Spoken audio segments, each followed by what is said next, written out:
seed of Abraham, you now become a partaker of the covenant of God with Abraham.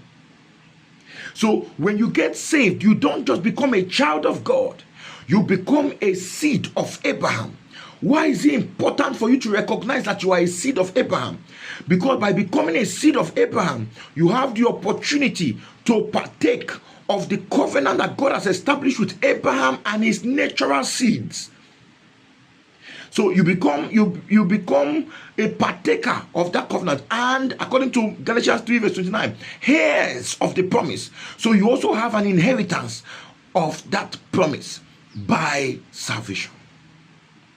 So one of the things that salvation does is that salvation now plugs you to the Abrahamic covenant, because naturally you cannot be a part of the Abrahamic covenant because you are not a Jew, you are not an Israelite. But by being saved, you become partakers of. So there are two men, like I said, there are two nations, Israel and the Gentiles. The moment you get saved, you change camp from Gentiles to Israel.